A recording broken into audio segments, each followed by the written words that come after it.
Here at Shield Canine, and we are live as per usual. We are going to wait for everyone to jump on here, and once we get some people on, we will get started. Silas says he loves the thumbnail. Well, thank you, Silas. It was, I'm sure it'll inspire some reactions one way or the other. And there's a lesson in that somewhere. But we're not going to get into that today. Those people in my pro trainer course know what that lesson is, or they should anyways. Evening. It's a Friday evening, so we'll see how many people we get jumping on here. And once everybody's in, or at least we got enough people in, we'll get after it. How's it going, William? So today we are going to be talking about the scam of dog behavior experts, certified dog behavior experts, educated, those people with the education, right? The degree, the big degree framed in mahogany, like that picture over there. And we are going to discuss the scam that is that entire industry. It's something I haven't talked about in a long time just because, I've been dealing with topics related to actually training dogs. But I think it's something that we need to touch on again because, every so often you see this sickness raise its ugly head, and it needs to be addressed by people that actually train dogs, actually understand dog behavior, because there's only one place with which you can learn how to actually recognize and properly address dog behavior, and that is in the field. That is with the dogs. That is on the other end of the leash. That is with not one dog, not two dogs, not five dogs, but at the very minimum, at least 100 dogs. This is where you learn. See some people jumping in here again. Just got your book. It's helping a lot. That's from Marianne. What's up, peeps? Living the full power life. That's from My Dog Blitz. I'm always living the full power life, baby. And then we got Roadrunner just signed up for the puppy to adult course. Awesome. Anyways, let's get started. Let's talk about the scam that is dog certification. I'm saying, whose alarm is going off? Hold on a second. Anyways, give me a second, guys. Sierra, turn your alarm off. Unbelievable. Like, come on. She's always got alarms going off here and there. It's my daughter. Always got alarms going off, but like never really doing much. So I don't understand. Anyways, point being, let's get after it. Let's talk about dog behavior, dog behavior experts, people with degrees in animal behavior, people with degrees and certifications in animal behavior, dog behavior. It is a giant scam. All right. Now, I'll frame it to you from this perspective. So inevitably, I'll post something, and you guys know me. I love posting progress, right? I love posting progress in which I show actual training. I don't just show finished product. I'll show a puppy in training, and I'll show raw footage. Like, I won't show like the nicest parts. I'll show the raw stuff. And the reason I do it is because I know that YouTube and Instagram and all these platforms, there's a dearth of that. People just kind of show the cleaned up stuff, and I want you guys to see the actual process. And whenever I show actual process, it always incites a lot of discussion, right? Because people aren't used to seeing like imperfections. They're not used to seeing like real training. They're not used to seeing, a dog receive pressure or a dog, do an imperfect rep. And I like to show you guys that because that's real life stuff. And then, of course, you guys see in the end what the dogs are capable of, whether we're talking about actual performance on field, in competition, in daily life, all that stuff. You guys can go back and watch Gage from a puppy onwards. Gage is a dog that I competed in 2024 at the World Championships with. And he's a dog that I entered multiple trials with and I have multiple podiums with. But you guys saw him as a puppy and you saw all the step-by-step stuff that I did with him, including all the imperfections, right? Now, if I was like a lot of other creators, I would have just posted the good stuff with Gage and everybody like, oh, wow, Gage is so fantastic. But I don't believe in that. I don't think that's particularly honest or productive or helpful to the community at large. But my point is this. I'll always post stuff, and I'll post stuff like, you guys know me. I like to kind of poke the bear, so to speak, right? So I'll post stuff like, for instance, recently I had a puppy. I was doing some training with it, and I put an e-collar on the puppy, obviously not using the e-collar, but I put it on and I lit up the LEDs on the e-collar. And all of a sudden, it just brought all the idiots out of the woodwork, right? Like, how dare you, blah, blah, blah, there's better ways to train. You need to become educated, blah, blah, all of this nonsense, right? And every one of these people that was saying these things, every last one of them doesn't, and I will say this to you guys without an ounce of hesitation, doesn't have even 1/1000th of the ability, skill, or experience that I have when it comes to training dogs. Yet they feel comfortable to make those comments on the internet because of the internet, of course. None of them would ever say it in person, right? But it's the same thing when it comes to certification and education in dog training. And I'll explain why. So when one of these maniacs goes, oh, what certification do you have? What education do you have?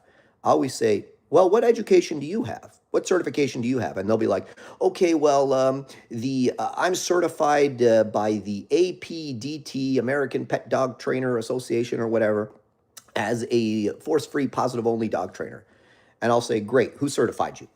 And they'll say, oh, this organization and the board of directors certified me. I said, listen, every single individual in the APDT or ABPP or whatever acronym of a dog training organization you want to come up with, every last one of those people could not even come close to training a dog to the level that I could. Every one of those people that certified you, they could not. And I'm saying that with absolute confidence and understanding of what the ability and skill level of those people are. So they certified you, that's fantastic. They can't do what I do. So why would I care if they certified you? You understand it? It just doesn't make any sense. We're like, well, they're an organization and they have an acronym and, therefore they must have some level of like, what is it? They must have some credibility. But then when you look into these people, it's like never couldn't find a video of them training a dog. Or if you can find videos of them training a dog, it's in the pursuit of accomplishing absolutely nothing. Oh, look, I click and I give him a treat and he's offering some basic behaviors that I can get my teenage daughter to do, with a dog. Wow, what an expert, right? And these are the people that are giving out these certifications and determining who is a certified behavior expert, who has the credit and the credibility. These are the people. They don't even make money from training dogs.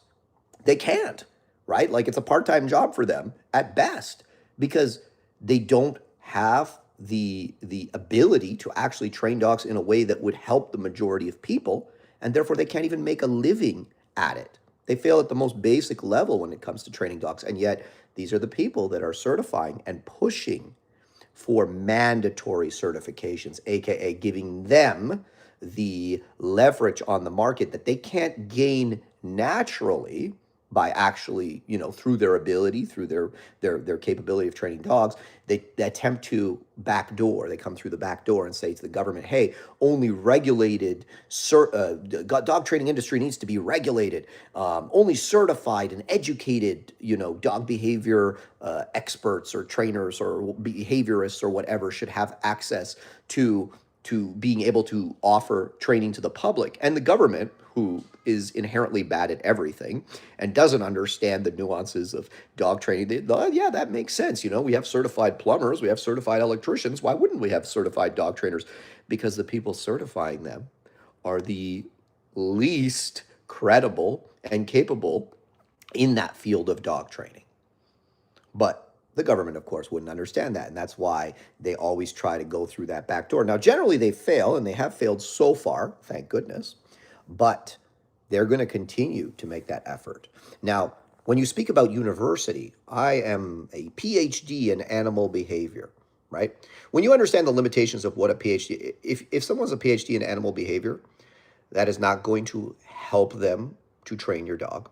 That is not going to make them, you know, magically able to, train a dog to go to the IGP World Championship, not going to help them to fix a reactive dog or any of these other things. It will not help them because the people who gave them that PhD cannot also train dogs. And the studies that everything that they do is based on was also conducted by people that could not also train dogs. So here's a fun fact, and I've said it before, I'll say it again. B.F. Skinner cannot train a dog. Yet everything is based off of, oh, B.F. Skinner, according to the theories of operant conditioning, blah, blah, blah. And don't get me wrong, there's definitely something to be learned from operant conditioning. Ivan Pavlov, did not train dogs. He didn't understand all the nuances and variables involved in training dogs, the different temperament types, the different breeds, how they react to pressure and stimuli, environmental, external, internal, all that stuff. That can only be gained by thousands and thousands of hours on the leash doing the actual thing. That's the only way you can gain that. So Ivan Pavlov, B.F. Skinner, yeah, they all contributed to the gestalt that is the knowledge of behavioral science, but they could not train dogs. So to place these people, and say, well, based on what these people's, and they and honestly, if they did just follow those theories, they'd probably be a lot more, let's say, grounded in what they actually do. When we talk about the people that push for, behavioral science as being the foundation for dog training, if they actually followed the science, right, and didn't just cherry pick and, base their science on surveys and stuff like this, right, very soft science stuff, then, maybe it would be kind of, maybe what they do would have some level of grounding in reality, but they don't even do that, right? So this whole scam that is the certified animal behaviorist, the certified dog trainer, the educated PhD in animal. It is a giant scam when it comes to dog training, right? Now, if someone has a PhD in animal behavior and, they want to go on National Geographic and comment on the mating behavior of beluga whales, fine, whatever, have at it, right? Would I still trust some Inuit guy that hunts the beluga whales and understands everything about them because they're he's reliant on that knowledge for his very survival more than the animal behavior person that went to, the University of Nova Scotia or whatever? Yeah, for sure I would, right? But in the absence of the Inuit guy, sure, you want to tell me about the mating habits of a beluga whale? By all means. You want to tell me about dog training based on books you read by people that did not train dogs in any kind of meaningful way? By professors that cannot train a dog, teaching you about dog behavior? This is not stuff you can learn in a book. This is stuff that you need actual time on the leash. That is it.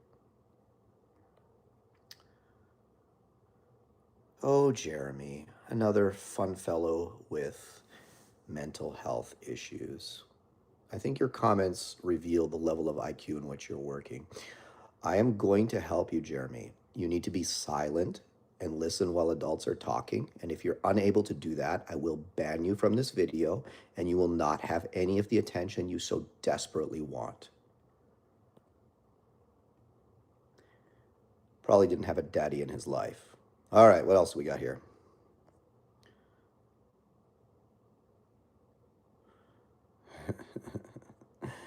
My dog Blitz. Jeremy is mad that his dog likes his wife's boyfriend better than he likes him. I hear peanut butter is the key, Jeremy. That's according to the science. All right. What else do we got here? Chris Shine says, what kind of dog at 66 years old? Had dogs all my life. Lost my last 3 years ago. Well, Chris, it depends on what kind of 66 you are, my friend. I've seen some 66-year-olds that are kicking ass, and I've seen some that are on death's door. So, only you know your level of fitness and what you're able to handle. But, I've seen 66-year-old guys with, real tough working dogs, extreme working dogs. And I've seen them with a little Maltese, So only you can answer that question, my friend. I can't help you with that. Tara says, I had someone yesterday tell me you can't over socialize your dog. I told them, yes, you can. Their socializing was their dog meets everyone and their dog every day. Yeah, you certainly can. And again, I hate to break it to them, but if their dog is social, it's unlikely due to their intervention of forcing the dog to meet everybody. It's much more likely that that's just naturally the proclivity of the dog, because as we know, those of us that actually breed and train and have accomplished things with dogs for well over a decade, these things are genetic much more than learned. And as much as we as humans like to believe that we have so much impact and the ability to fundamentally change the character and nature of an animal, in many cases, we simply do not. We can simply manage, contain, and direct, but we cannot fundamentally change what the dog is from a social perspective. Okay.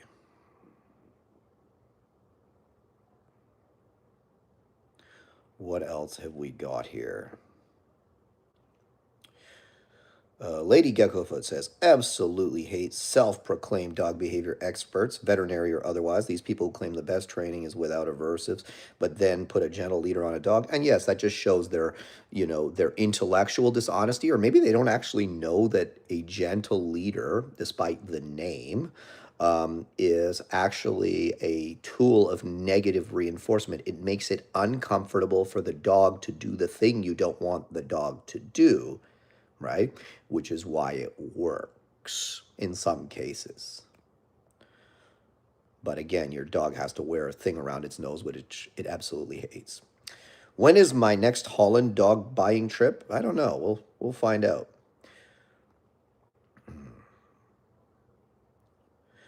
My Dog Blitz says, your style is what drew me to the Shield methodology. It's real life. Yes, sir, it is.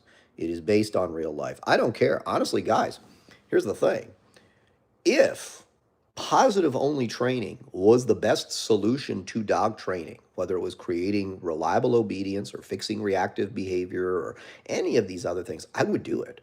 I don't care. I'm not like emotionally married to anything. I'm not emotionally married to a tool. I'm not emotionally married to a methodology.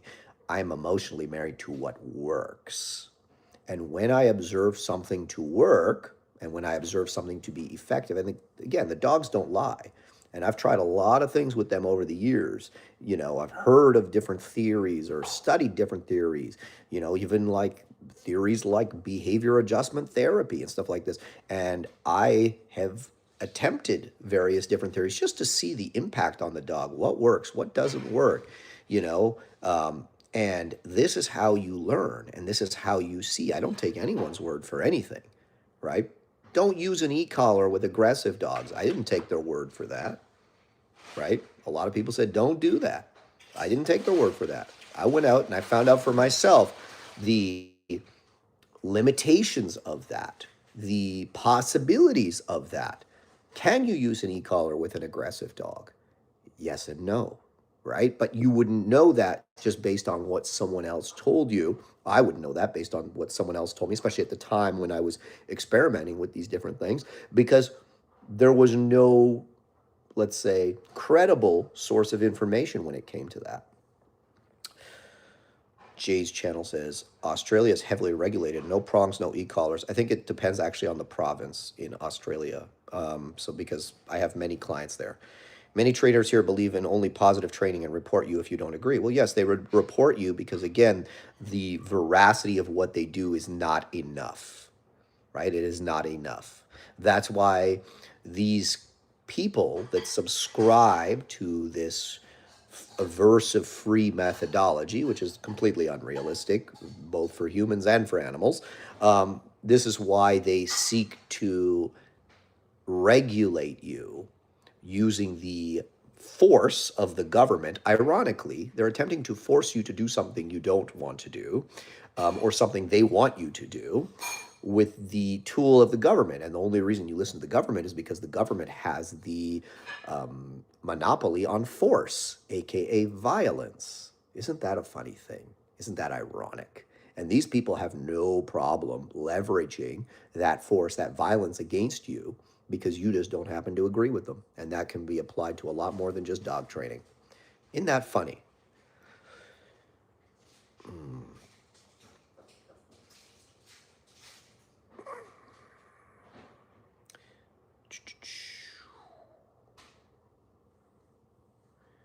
Mr. Zombie says, getting a male from the bang litter, so excited. Yeah, man, like, honestly, I'm really excited for that litter. I'm keeping a male and I'm keeping a female. And I'm really excited to kind of see what comes out because if you know anything about dog breeding, generally it's very next to impossible to get line breedings this tight. And when you get a line breeding this tight, you are going to have some really prepotent dogs. So it's not unreasonable to believe that you could easily have, you're getting a male, you could have the next Hercules. This litter is 3-3 on Hercules von Grobenex, right? You could have a male version of Nitra, right? I don't think she had any brothers, right? You could have a male version of Nitra or the next Debbie, or sorry, not Debbie because you have a male. It would be Dexter, Denoso, fast, intense dogs, right? You could easily have that because if you know how breeding works, a lot of the time, especially when you're so tight like that, the puppies will actually be more like the grandparents or even a great grandparent than the parents, right? Because they have more DNA of the grandparents than the parents in like a tighter, in a greater amount, right? If you actually look at the percentages. So it could be some really, really cool stuff. I'm super excited for that litter. And we'll talk about raising puppies soon.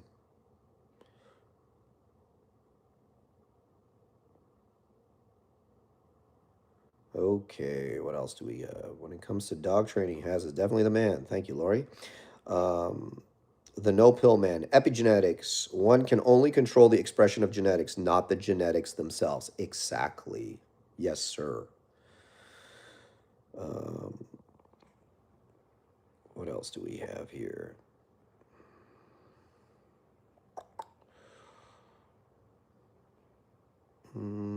Okay, good morning, Has. We have a sunny day in Queensland, Australia. I'm glad you tell the truth about positive training because I don't like watching idiots on positive training. Have a great day, Robbie. Yeah, and listen, for me, like I said before, I would leave them alone if they left us alone. But oftentimes, the best defense is a fantastic offense. What else do we have here? Off leash hikes. What is your view of the old thinking keeping sport dogs deprived of outside IGP activity versus letting the dog be a dog hiking off leash? My German Shepherd hikes 3 times a week and we will be trialing for his three. Well, number one, sir, it would depend on your goals. If your goal is to get an IGP3 title, well, you wouldn't need to deny the dog anything. If your goal is optimize performance and top level performance at championships, depending on the dog, outside activity can be productive or unproductive. So if I have a dog who, let's say, doesn't so like my dog Chico, for instance, right? He tends to be a little lower in the obedience on trial day, not on training. In training, he's a firecracker in obedience, but in trial day, he's always a little lower. So for him now, 2 days before obedience, he's really not going to do anything. He's going to stay in the kennel. He's not going to do anything until we trial the obedience. Now, for protection, it's a different thing. I actually want to take the edge off of him a little bit. For tracking, same. Like, I don't need the dog to be full of drive and energy there. So I don't mind if he expends energy outside of that. So each dog is a little bit different. But I would say this, if you need to deny your dog all aspects of being a dog, which means hiking and swimming and doing all the things dogs do other than going on the competition field in order for them to compete, do you really have a competition dog? My answer to you would be you don't. And you shouldn't have to deny your dog all those things in order to accomplish your, desire of optimized performance in competition. And if you do get another dog, in the city, there's a lot of clicker certification trainers that'll take you and your dog on a journey, but never to a destination. Well, sometimes they say it's more about the journey than the destination, Emmett. But this is why I started my own certification program for trainers. Because as I said, all these people that are getting the certifications and the degrees, they're being certified and given degrees by people that can't train dogs, not in any kind of meaningful way, can't even make a living training dogs, which is why they're in the certification business. They're in the education business because they can't make a living training dogs. And that's why they have to, come up with some side hustles, so to speak. Right. And so that's why I said, okay, well, there's a dearth. There's some other, credible trainers that certify people as well. I said, there's a dearth of people certifying pet dog trainers, that have any level of credibility in this field. That's why I established my certification program, the Shield Pro Trainer program, where I came up with a test that people actually have to do. So like you can go and look at the APDT, American Pet Dog Trainer, or whatever the hell they call themselves, right? Go find one of the people that's certified there. Go find the top person, the executive director. Go find a video of them out on the street with their dog. You find the newest person that is a certified pro trainer, a Shield Canine certified pro trainer, you click on their profile, you're going to see a video of them off leash with their dog out in public. There's no question. It's there. You can see it. It is a certification that people can understand. There's an objective standard that they met. It doesn't involve writing things down. Well, there is a written test, but the most important test is the one that everybody sees and the one that is posted on social media for everyone to see, which is the practical test, which is the most important test in any kind of pursuit that you actually have to perform with your hands, with your body, that requires a practical outcome, whether it's being an electrician, a plumber, whatever, or a dog trainer. Like if you claim to be able to practice this trade, you need to be able to show that you can do it. And anybody who's certifying someone that can't objectively show that person doing the thing that they're certified in has no business certifying them, right? So that's why I did what I did. Cyril Arnold says, I'm still laughing about your joke about naming a dog Fatty. Don't know who's going to get offended faster. People thinking you're talking about them or those who feel you're shaming the dog.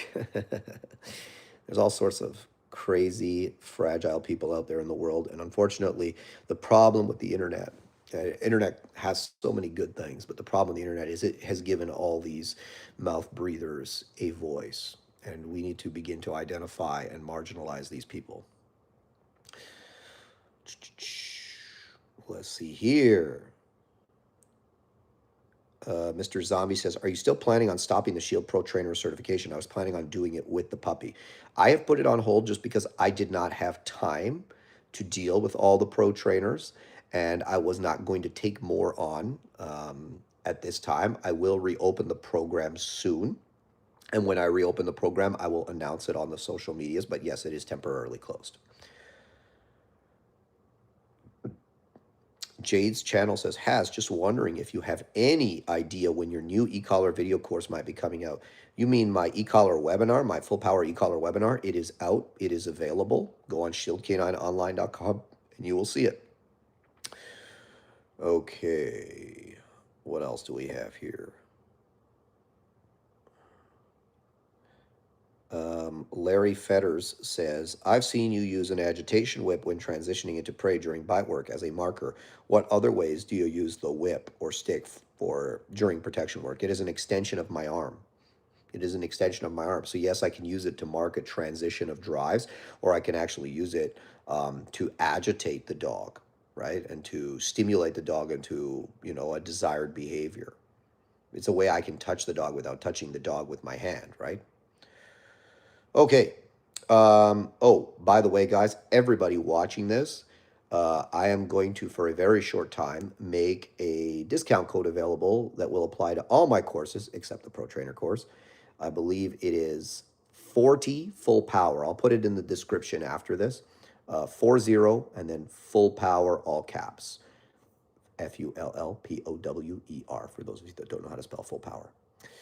Am I from the USA? No, I am not.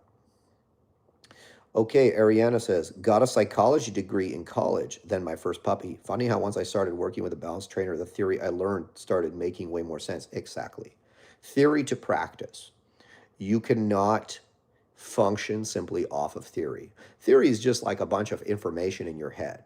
It's kind of like if I made you read the entire, you know, instruction manual for how to put a vacuum together. And that's a very special, it's not even a theory. That is a very specific set of instructions. But you didn't even have the vacuum in front of you. I said, here, read all these instructions on putting a vacuum together. Okay? Boom, you read it all. Then I gave you all the vacuum parts. I said, all right, go. You'd be like, whoa, what?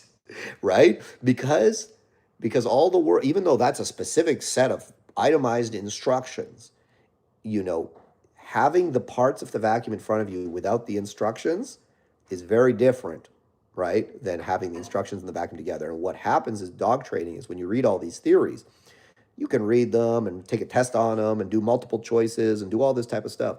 But then when you get on the other end of the leash and all the variables are coming at you, all the behaviors, all the different expressions of behavior, all the different possibilities that the dog can show you and offer you, both in response to environmental stimuli, stimuli from you, internal stimuli that the dog has, all of these things, when it's all happening at once, it overwhelms you, and your ability to incorporate and implement the theories that you've learned, you know, assuming they're even grounded in some level of reality, which many of them are not, goes out the window. Better Built Dog says paper does not equal competence or experience. The dogs don't lie. Can't object, and the many dogs that you put out are your resume. Exactly, sir, and thank you for that.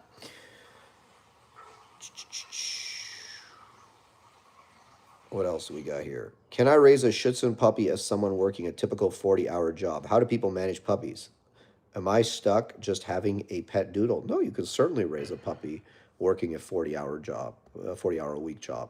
I used to do it all the time, and I worked more than 40 hours a week. I did a lot of overtime as well. Stalwin German Shepherd says, proof is in the pudding. It's great when you show the long videos. Dogs don't always get it right first time or third time. Just like in your trial prep videos, if it may be the fourth or fifth time when you see the improvement. Absolutely. But if you don't go down that path, you don't know when to push through and when to stop. It's kind of like if you're walking.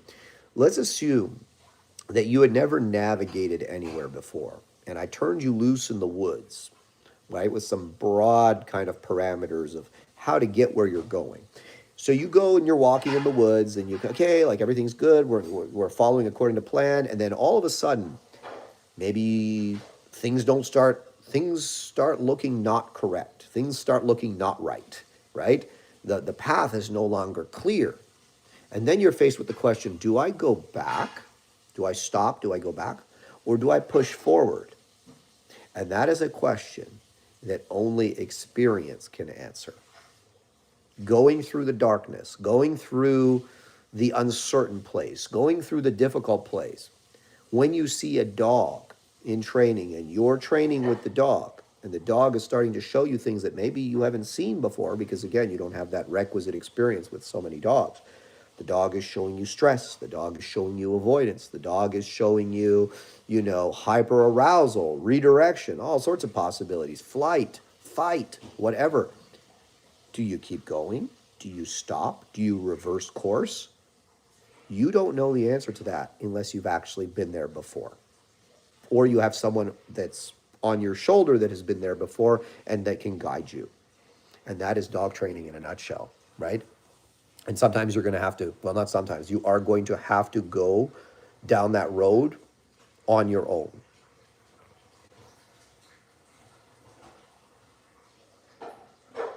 What is my puppy wait list time frame like? Are you planning on breeding for sport shepherds with Ann Lee?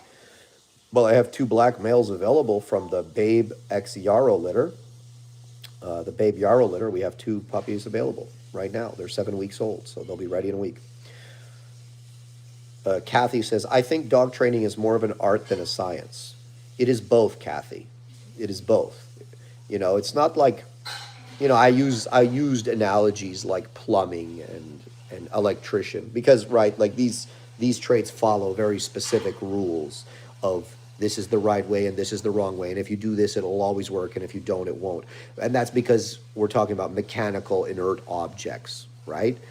But when we speak about dog training, we're talking about an interaction with a living being and all the variables associated with the living being. So there are general rules that if you follow, 95% of the time you'll be fine. But the art isn't so much in just applying the general behavioral science to the training, but in understanding how to flex that in the moment when the variables are presented to you, right? So when the dog shows you avoidance, what is the solution?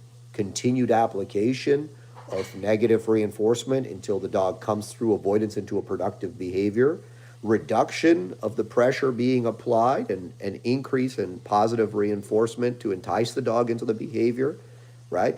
There's multiple possibilities there, and that's where the art comes in. It's not that the theories per se are wrong. It's not that classical conditioning doesn't exist. In fact, it very much does exist. It's not that operant conditioning in general is a incorrect theory. It's that it's all about the variables and using the variables, right? It's just like an artist. He's painting a picture.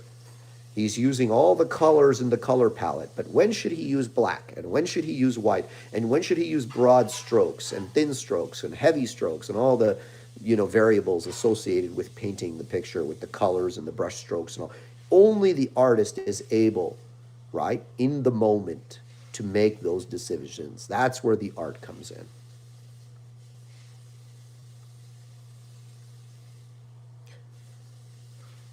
I'm not reading that. I recently started my professional dog training career, and I've got to thank you for the info you share. Your way of teaching and training makes sense, and most importantly, it works. Yes, sir. My dog, Bit says, who was your biggest influence when you first got into training dogs? I'm always curious where the accomplished trainers get their backgrounds.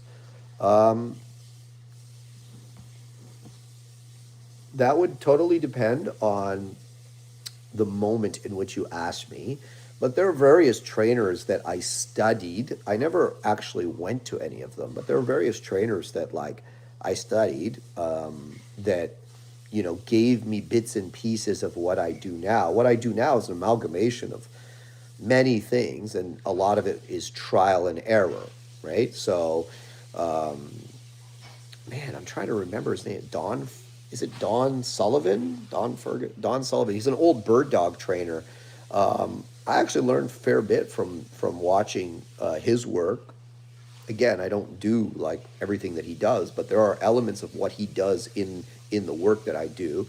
That's to name one. I think his name was Don Sullivan. It's been so long since I even thought about him. So there's a variety of trainers that have had an impact, but not any one specific trainer. I gotta say, and I think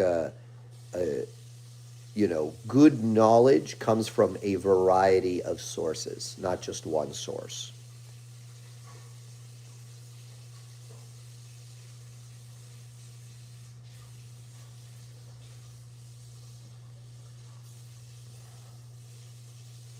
Um, let's see here. What else do we have here? Your team told me I wouldn't be suitable for a puppy since I work full time. How did you manage it? Well, I don't know what you told them, but most of our clients have jobs and work full time. Um, do I mind sharing what my schedule looked like? I mean, that's available in the puppy course, but or the puppy to adult course. I think I have my schedule outlined. But I mean, fundamentally, it would depend on your working hours. But in the morning, right? You let the dog out, then you crate the dog, or you put the dog in an exercise pen, or if you have a kennel in your backyard. If you're going to be gone for a long time, I mean, it's preferable you put the dog in an outdoor kennel in your backyard, or I had kennels actually in my garage, right? I put the dog in there, and I would go to work, and then I come back and I'd take the dog out, train the dog, hang out with the dog, go for walks. But I mean, the vast majority of people in this world have jobs and work 40 hours a week, and they make it work. So I don't know what you told my team, but it's strange that they would have told you that. So I would look into that a little further. Can I tell you about my latest litters? Well, I kind of post them on Instagram. So, I'm not really going to get into all the nuts and the bolts of them. I have two litters currently on the ground right now. I have Yarrow and Babe, and then I have Yarrow and Bang. Ironically, they sound very similar. Yarrow and Bang is a 2-2 inbreeding on Nitra vom Eisenkraus, and you can find the information on that breeding on the website, shieldcaninedogs.com. And then Yarrow X Babe, and like I said, I have two black males available in that litter. Anyways, let's talk a little bit about puppy raising, puppy training. Let's talk about that, because I think that's a thing that I see a lot of people really not understand. Now, I look at my job when I'm raising and training a puppy through several different lenses, and I kind of look at raising children the same way. All right. So number one, experience, life experience in general. My goal is to provide the puppy with experience. Now, people would classify that as socialization and exposure. I want to show the puppy, or try to show the puppy, some new level of social or environmental stimulation on a, I would say every other day at the minimum, right? Here's an interesting set of stairs. Oh, like here's the vacuum and it's on. Here's this funny noise. Oh, look, we're walking through this, crowd of people, and there's dogs being walked on a leash and all of this stuff. I want to expose the puppy to all the potential environmental and social stimuli that they are going to face on a regular basis. And I want to do so to begin to create some level of desensitization for the dog so that he's able to accept that stimulation and not be so bothered, agitated, or, disturbed by it. That's number one. Number two, I want to build resilience. Resilience is so important. And again, children and dogs, it's the same. I build resilience in my kids. People got so upset when they saw me flanking the puppy, where I lifted him up by his hair, and he was like, up, up, up, up. And then all of a sudden he started pulling towards the food, and I let him go when he had the food, or I hold him by the leash and he's pulling on the leash and getting to the food, and doing all sorts of things like that, where I'll give him a smack on the side, and, maybe I'll yell at him suddenly, and all of this stuff where I build resilience, mental and physical resilience, social resilience. I do the same with my kids. I'll push my kids over, right? I have little boys right now. I push them over. Just push them over, right? I'll be like, all right, come on, let's spar a little bit. And they'll stand in front of me and try to hit me, and I'll give them a couple shots back, things like that, where I push them, I roughhouse with them a little bit.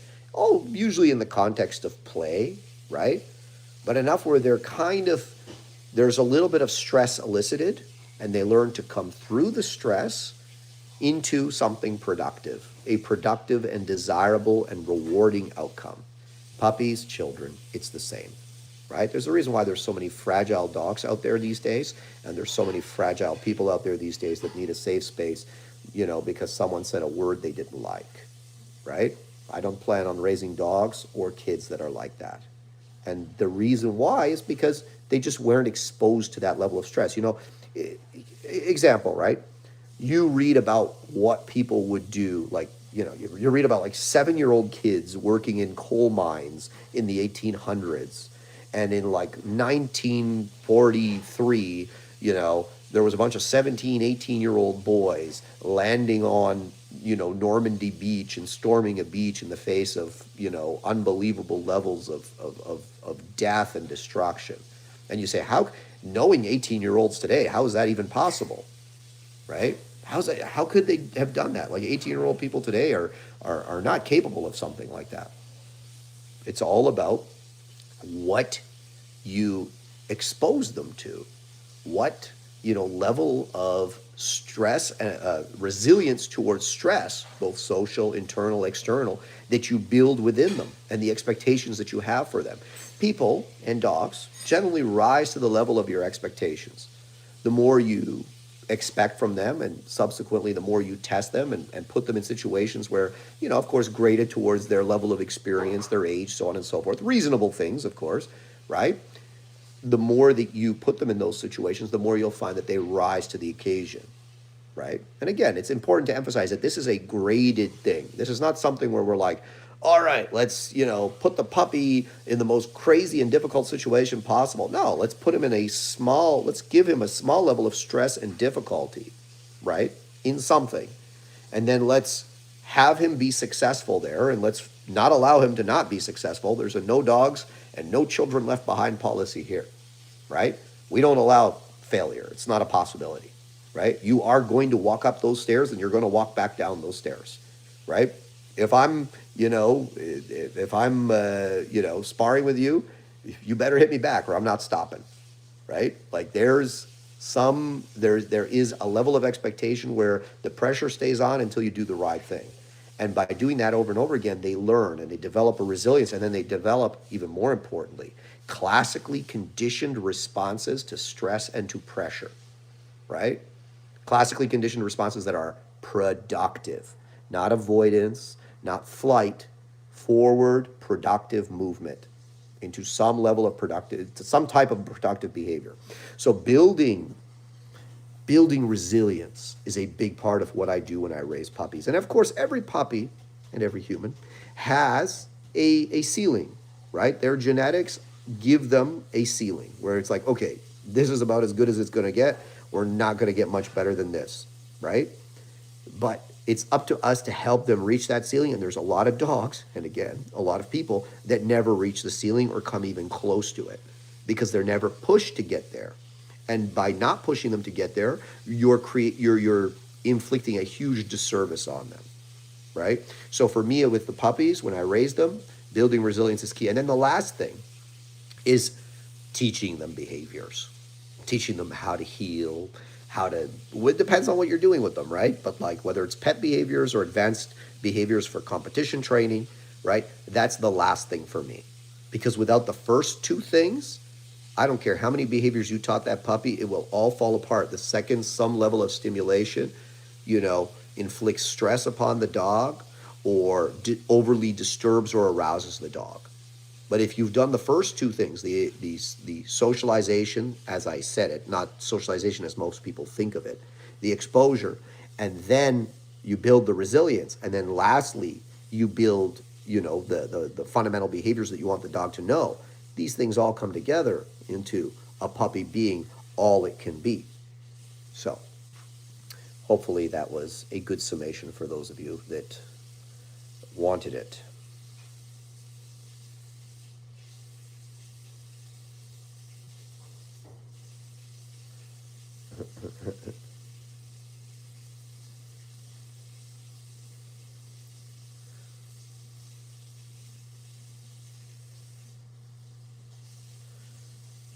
What else do we have here? Sorry, guys.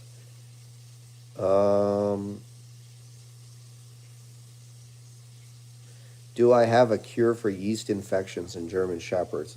Skin issues in some German Shepherds can be pretty rough. Generally speaking, you can resolve it with diet. A fish-based diet is the way to go in most cases. A fish-based kibble or a raw food, one of those two generally works quite well. So you can go raw food and make sure that the dog is getting a fish oil, or you can go fish-based kibble, like what's a fish-based kibble I really like? Well, I personally stock Inukshuk. That works well. But Costco actually has a fish-based kibble that I had a lot of success with. I believe it's salmon and rice. And generally speaking, one of those two options can work quite well. My opinion on the Dogo Argentino and why white dogs have so many health problems. Not enough outcrossing, right? One of the problems with too much inbreeding on the wrong individuals is, people breed on dogs that don't have optimal health and optimal temperament, which is why most Dogo Argentinos are a mess of health and temperament issues, and why I would fundamentally never encourage anyone to get one of those dogs, unfortunately. Pie Guy says, "What's up, bro? Haven't been able to watch you much lately. Just saying hello. My dog is coming along. He still loves to watch you on YouTube." Awesome, man.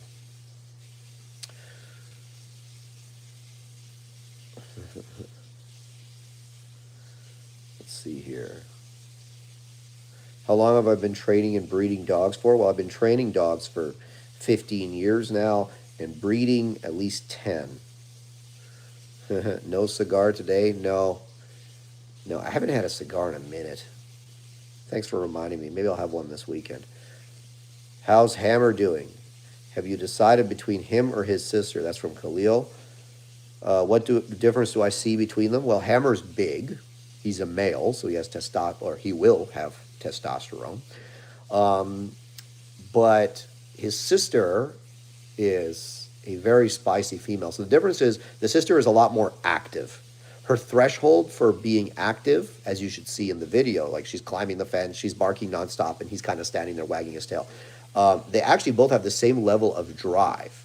So Hammer actually, not the same. Hammer has actually more food drive than her, and the prey drive is just as good, if not slightly stronger. But he has thicker thresholds, and he's a little more aware of the environment. So like we'll be training, and then all of a sudden he'll be like, "Oh, what's that?" Right? And he'll look over and, "Oh, like what's that thing next to me?" or something like that. Whereas the female is just so wired that she's always like barking at you and running in circles, and she's just a nutcase. She doesn't have functionally more drive than Hammer has, but she's just got very thin thresholds, and she frustrates very easily and becomes aroused very easily, kind of like Gage, ironically.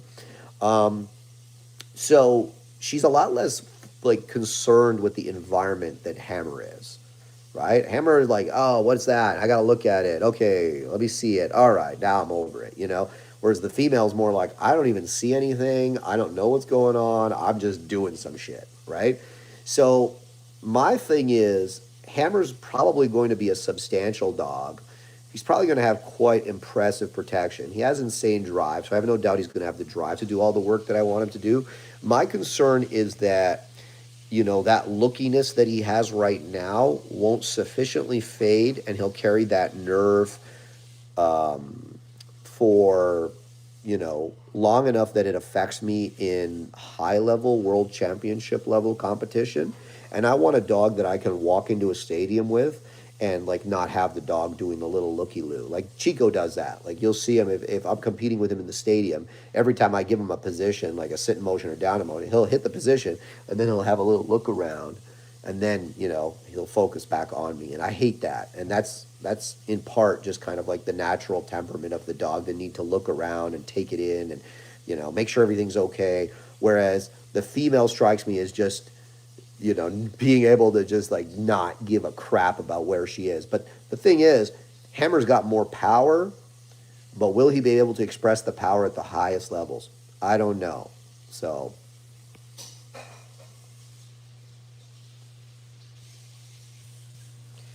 yeah, my slip leads are available. You can buy them on the website.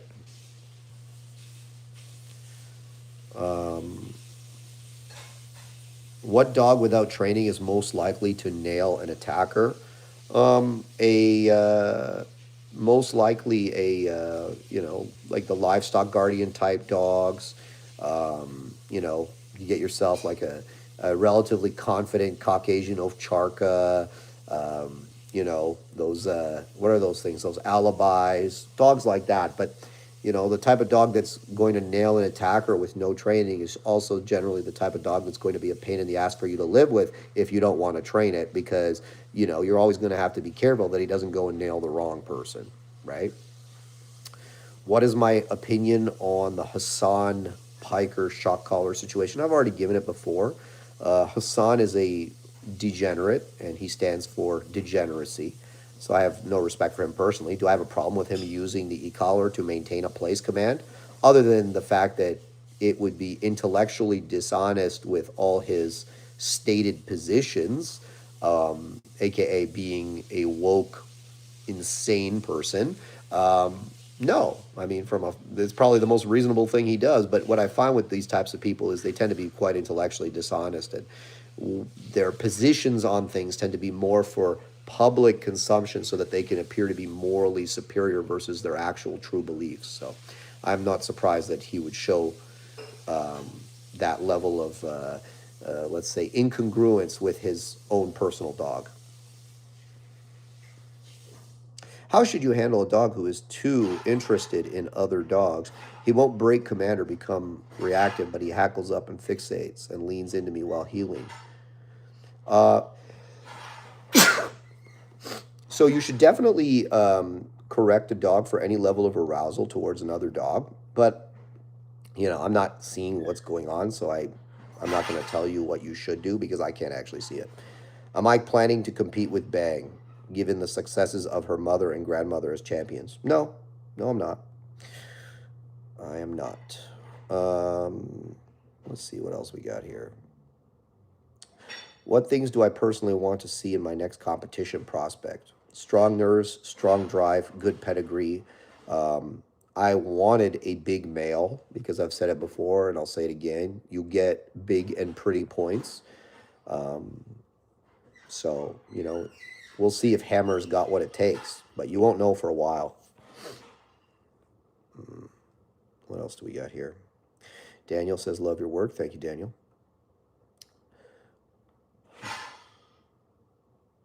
Is it okay to mix working line and show line German Shepherds? No, it's not. You will end up with reactive, aggressive dogs for sure. And generally dogs that look not so good, right? There would be no reason to mix the two.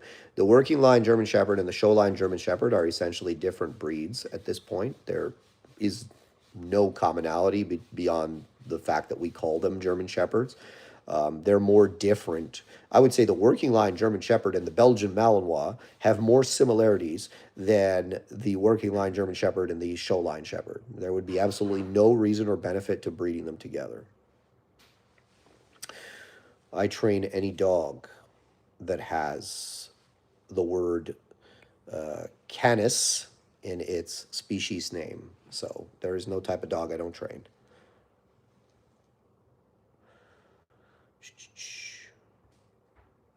Mixing them does not cause aggression. The aggression is there in the working lines, right? But what you get is the show line dogs generally have very weak nerves. So when you mix weak nerves with the inherent aggression and drive that is present in the working lines, especially if they're any good, you're going to have weak nerves, aggression, and some drive, which is a terrible combination. So no, you would never mix them. No, you cannot compete at the FCI World Championship with a German Shepherd Malinois mix. You need to compete with a purebred dog. Okay. All right, guys. Looks like we are coming to the natural end of this live. I hope you guys enjoyed it. Once again, 40 full power. I believe that is the name of the discount code. It is good. It will be good for the next few days. 40, the number 40, full power, all caps. And you can use it to buy any of the courses at shieldcanineonline.com. So I will put that in the description below so you guys can utilize this after the live.